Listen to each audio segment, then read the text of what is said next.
बहुत दिनों बाद मैं अपने बेटे को मुस्कुराता हुआ देख रही हूँ। किसके बारे में सोचकर मुस्कुरा रहे थे? अगर तुम माहम के बारे में नहीं भी सोच रहे थे ना, तो अब सोचना शुरू कर दो।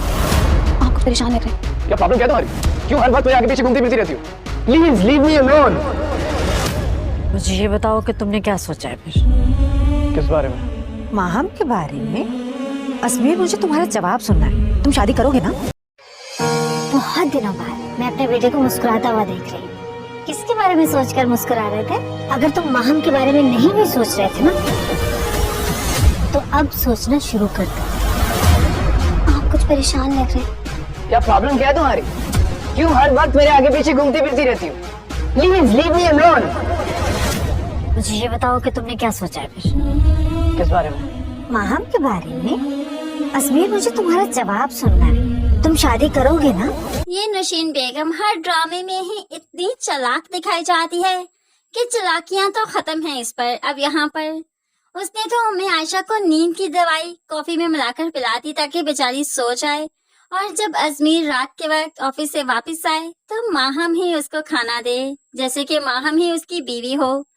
अब यहाँ पर रात के वक्त जब अजमेर आया तो नशीन बेगम भी सोने का ड्रामा करती है और आयशा बेचारी तो वैसे ही सो रही थी।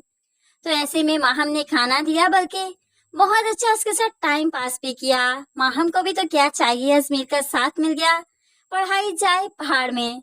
अब यहाँ पर अजमेर जब कमरे में आया तो उसे बहुत गुस्सा आया कि मैं लेट के आया कि आयशा ने आज मुझे खाना भी नहीं पूछा, मेरे बगैर ही खा लिया। ऐसे ही सुबह हुई जब आयशा उठी तो बहुत शर्मिंदा थी। अजमेर, आपने रात को खाना खाया? मैं सो गई थी, पता ही नहीं चला। तो अजमेर उस पर गुस्सा करने लगा, तुम्हें क्या लगता है तुम खाना नहीं दोगी तो मैं खाना नहीं खाऊंगा? क्या आज तक मैं खाना नहीं खाता था जब तक तुम मेरी जिंदगी में नहीं थी? अब मर्दों को यही टिपिकल से ही जवाब आते हैं, जो कि अजमेर भी यहाँ पर होप्स ऐसे ही जवाब देगा। तो यहाँ पर आयशा, जो कि काफी शर्मिंदगी फील करती है, जल्दी से नाश्ता बनाने लगी। नाश्ते के बाद नशीन बेगम तो फिर से अपने बेटे को घेर कर खड़ी हो गई। हाँ भाई, तुमने कहा था ना अम्मी जान एक शादी तुम्हारी मर्जी से करूंगा, एक शादी अब्बू और दादी की मर्जी से कर ली, तो फिर वादा निभाओ, अपना टाइम आ चुका है। लड़की मैंने पसंद कर ली है। माहम से तुम जरा अलग करो, माहम से जरा तुम प्यार की पींगे बढ़ाओ ताकि तुम्हारी शादी हो सके। जाहिर सी बात है नशीन इसी तरह के ही सबक अपने बेटे को पढ़ाने वाली है। वर्ड्स चाहे जैसे भी चेंज हो, लेकिन असल में मुद्दे की बात तो यही है। तो यहाँ पर अब प्रेशर पड़ा है अजमेर पर कि अब तो उसे माँ की मर्जी से शादी करनी है, तो क्या करे। अपने कमरे में आकर काफी परेशान था कि आयशा आ गई। अजमेर, मेरे से नाराज है क्या? क्या वाकई आप बहुत नाराज है मुझसे? तो अजमेर तो भड़क पड़ा, मेरे अलावा कोई काम नहीं कि यहीं पर भागते हुए आ गई? तुम कुछ और करो बेबी, मुझे अगर तुमसे कोई काम होगा, कुछ चाहिए होगा तो मंगवा लूंगा तुमसे। अब तो अजमेर जोर से हाथों को साथ में मिलाते हुए उसके सामने हाथों को जोड़ देता है। चली जाओ यहाँ से, कुछ सोचने दो मुझे मेरी जिंदगी के बारे में। अब यहाँ पर आयशा तो डर गई और नाराज हो जाती है अजमेर से, जैसे बड़ा ही कोई फर्क पड़ने वाला है अजमेर को उसकी नाराजगी से। अजमेर तो उसकी नाराजगी को देखता भी नहीं, हालांकि अजमेर बहुत गलत कर रहा है। यहाँ पर उसे अब फिक्र है तो माहम की, क्योंकि माँ को जो जुबान दी थी कि आपकी मर्जी से शादी करूंगा, तो माहम जैसी लड़की सामने आ गई तो जुबान ना भी दी होती तो अजमेर साहिब शादी कर ही लेते। अब तो जुबान का भी मामला है, इसलिए तो सोचने पर मजबूर हैं। माहम की माँ ने भी उससे फोन करते हुए कह दिया। वैसे बड़ी ही हैरानगी की बात है, शादीशुदा मर्द है फिर भी लड़की की माँ फोन करके कह रही है बेटा इसको फंसाओ, इसके साथ रिलैक्स लाइक बनाओ, इससे तुमने शादी करनी है, बहुत अच्छा मर्द है, बहुत अच्छा लड़का है।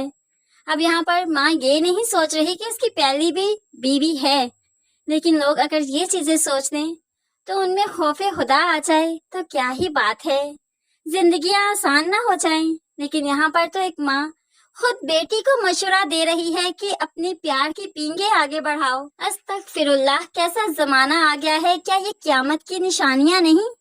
अब यहाँ पर माँ ने कहा तो बेटी भला कैसे ना हुक्म मानेगी। अब तो वो अजमेर पर अपना हक समझने लगी है, अजमेर के करीब रहती है, उसे पिक एंड ड्रॉप का कहती है तो बड़े ही हक से कहती है कि उसका फ्यूचर हस्बैंड है अजमेर। अब यहाँ पर आयशा को माहम का करीब आना अच्छा नहीं लगता, लेकिन माहम करीब आना क्या, उस पर अपना हक समझ बैठी है, जैसे कि निकाह हो चुका हो और बहुत जल्द दोनों की मंगनी हो ही जाएगी।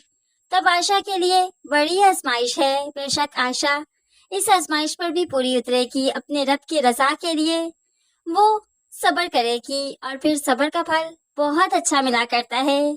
कैसे मुमकिन है कि कुदरत हर बार आयशा को आंसू दे, हर बार आयशा से इम्तिहान ले। किसी टाइम तो आयशा को नवाजना भी है। इस बार अल्लाह पाक आयशा को नवाज देंगे। पहले माँ और फिर बाप ले लिया, और कैसे मुमकिन है कि अब शोहर का सहारा भी ले ले, जो कि उसके लिए दुनियावी आखिरी सहारा है। तो फ्रेंड्स, आप क्या कहते हैं इस बारे में कि आयशा और अजमीर की शादी हो जाएगी कि सिर्फ बात मंगनी तक ही पहुंचेगी? इस बारे में आपकी क्या राय है, जरूर कमेंट्स में बताइएगा। मज़ीद वीडियोस के लिए चैनल को सब्सक्राइब करके साथ बेल नोटिफिकेशन जरूर प्रेस कर लीजिए, ताकि आने वाली हर वीडियो आप बहुत आसानी से देख सकें। दुआओं में याद रखिएगा, अपना बहुत सारा ख्याल रखिएगा। नई वीडियो तक के लिए अल्लाह हाफिज।